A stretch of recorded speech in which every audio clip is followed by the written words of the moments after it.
আসসালামু আলাইকুম এভরিওয়ান। এই ছেলেটাকে দেখতেছেন, কিছুদিন আগে এর ওজন ছিল মাত্র 49 কেজি। ওজন আগে তোমার ওজন কত ছিল? 49, বর্তমান ওজন কত? 57। কিছুদিন আগে তার ওজন ছিল 49 কেজি, বর্তমানে 57 কেজি। তার মানে প্রায় 2 মাসের মধ্যে 8 কেজি ওজন বাড়ছে। তারপরে বর্তমানে তার এক্সাম চলতেছে, এক্সামের ফাঁকে ফাঁকে দিয়ে এক্সারসাইজ করার জন্য জিমে আসে। এখন আপনাদেরকে মজার ঘটনা বলি। অনেকে মনে করে যে জিমে গেলে যাদের শরীর চিকন থাকে তারা জিমে গেলে ওজন বাড়াইতে পারবে না, তাদের শরীর আরো শুকায় যাবে। জিমে আসার পরে তোমার উল্টা তো ওজন বাড়ছে না? জি। এখন যারা মনে করে যে জিমে গেলে ওজন বাড়বে না উল্টো কমে যাবে, এটা তাদের একটা ভুল ধারণা। জিমে গেলে আপনি এক্সারসাইজের পাশাপাশি আপনি যখন খাবার নেন, আপনার মাসল সাইজ বেড়ে যায়, আপনার ওয়েট বেড়ে যায়, আপনার শারীরিক মানসিক শক্তি বৃদ্ধি পায়, আপনার মনোযোগ বৃদ্ধি পায়, আপনার ব্রেন ফাংশন ইমপ্রুভ হয়। এখন আজকে আমরা দেখাবো যে তাকে আমি কি কি ডায়েট দিছি এবং কি কি এক্সারসাইজের মাধ্যমে তার ওজন বাড়াইছি। অনেকে আমাকে রিকোয়েস্ট করে যে ভাই ওজন বাড়ানোর জন্য একটা ডায়েট দেন, বা ওজন বাড়ানোর জন্য কি কি ব্যায়াম করতে পারি বাসায়।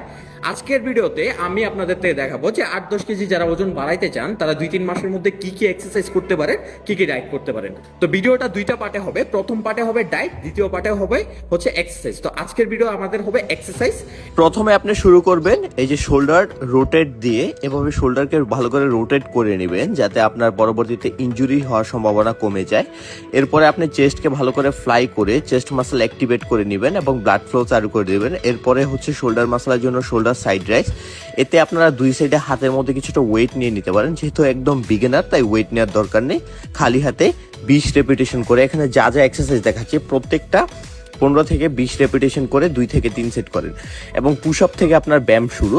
এই পুশ আপ করবেন 10 থেকে 12 রেপিটেশন করে 3 থেকে 4 সেট। 10 থেকে 12 রেপিটেশন মানে হচ্ছে 10 বার করলে আপনার হবে 1 সেট, এরকম করে 4 সেট। এবং প্রত্যেকটা সেটের মধ্যে 20 থেকে 30 সেকেন্ড করে রেস্ট নেবেন। এরপরে হচ্ছে আপনি করবেন এভাবে ডাম্বেল কাল।